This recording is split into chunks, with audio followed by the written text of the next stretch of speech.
Okay, we've now restored the record. So what we do is we provide, you need to get an extra dry goat-haired brush. We use the same ionizing spray, and all we do is 2 squirts or 3, where this now has ionized the brush, and I go across the record.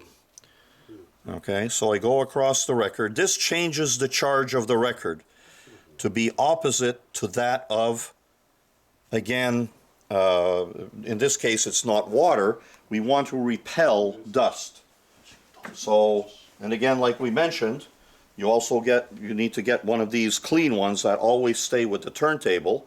So we remove first dust before play. And then this is special, it grounds me to the record. So it removes static.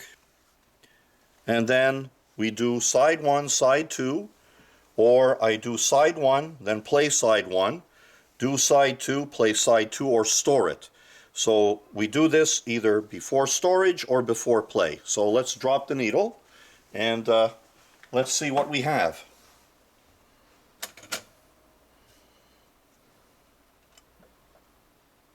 Wonderful turntable.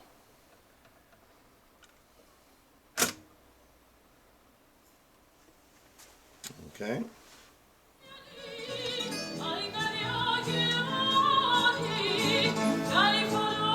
Nice and quiet. So what we've done is the needle now is getting the full detail. We've increased the imagery in soundstage, and we've removed the pops at the beginning, the cracks.